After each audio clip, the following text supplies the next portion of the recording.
Smart news के नाज़रीन अस्सलाम वालेकुम। आपको ताज़ा तरीन खबर से आगाह करते चले।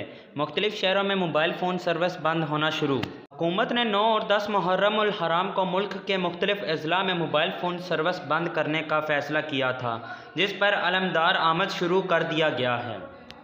ARY न्यूज़ के मुताबिक हुकूमत ने सिक्योरिटी इक़दामात के तहत 9 और 10 मुहर्रम उल हराम को मुल्क के मुख्तलिफ अज़ला में मोबाइल फ़ोन सर्विस बंद करने का फ़ैसला किया था, जिस पर अलमदार आमद शुरू हो गया है और मुख्तलिफ शहरों में मोबाइल फ़ोन सर्विस बंद होना शुरू हो गई। क्वेटा, कश्मीर, DI खान, नवाब शाह समेत दीगर अज़ला में मोबाइल फ़ोन सर्विस मअतल हो गई है और गर्दनवा में मोबाइल फ़ोन सर्विस बंद हो गई है। इससे कबल महकमा दाखिले की जानिब से कराची, इस्लामाबाद और KPK के 14 अज़ला में 9 और 10 मुहर्रम उल हराम को मोबाइल फ़ोन सर्विस बंद करने का फ़ैसला किया गया था। ज़राए महकमा दाखिले के मुताबिक 9 और 10 मुहर्रम उल हराम को पेशावर, सदर, अंदरूनी शहर, नौशहरा, कैंट, मर्दान, एबटाबाद, कोहाट, हरीपुर, DI खान और बन्नू में सुबह 8 बजे से रात 10 बजे तक मोबाइल सर्विस बंद रहेगी।